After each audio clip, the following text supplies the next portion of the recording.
Good morning. I'm Sean Doyle and I'm British Airways' newly appointed Chief Executive.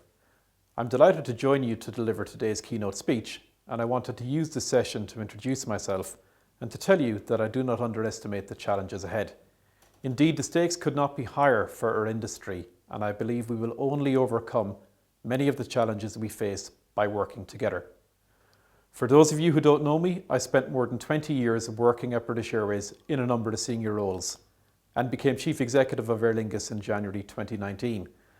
I've been back at BA for a week now, and my absolute priority is to ensure our resurgence from the worst crisis in the industry's history. British Airways has a crucial role in connecting Britain with the world and the world with Britain, and we are doing everything in our power to emerge from this crisis. But the impact has been profound.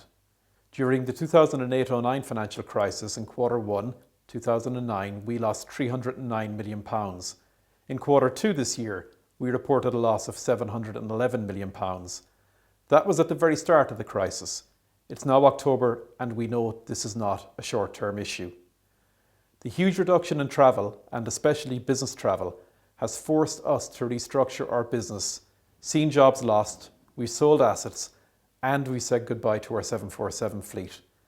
And we have been working continually to alter our flight schedules to deal with the changes in travel restrictions and quarantine measures. But this is an industry issue that requires a whole industry response. We all need to work together right now to revive our industry. So how safe is flying? We think the risk to public health of flying is low. IATA, the global aviation industry body, suggests that since the start of 2020, there have been as few as 44 cases of COVID-19 linked to flights. 44 cases. Over the same period, some 1.2 billion people travelled. This figure amounts to one case for every 27 million travellers. I don't know about you, but I find these figures pretty reassuring. More so when you understand that the vast majority of published cases occurred before the wearing of face coverings in flight became widespread. To be clear, the safety of our customers and crew is always our number one priority, and we are taking every safety measure to keep our customers safe. This is a multifaceted approach and includes minimising contact, sanitising our aircraft from nose to tail, and asking customers and crew to wear face masks at all times unless they have a medical exemption. In the cabin, air is completely replaced every 2 to 3 minutes, passing through HEPA filters which remove microscopic bacteria and virus clusters with over a 99.9% efficiency, like being in a hospital theatre. We know public safety is key for the government, so it should be reassured by IATA's new figures. We need ministers to work with us to make the right decisions for citizens and our industry. Our position at British Airways is that we do not believe quarantine is the solution. We believe the best way to reassure people is to introduce a reliable and affordable test before flying. For the UK, this approach reduces the stress on the NHS testing systems within the UK and on policing the quarantine system. If we look abroad to our near neighbours, we see that business travel and indeed tourism is being prioritised by some countries. We need to get our economy moving again, and this just isn't possible when you're asking people to quarantine for 14 days.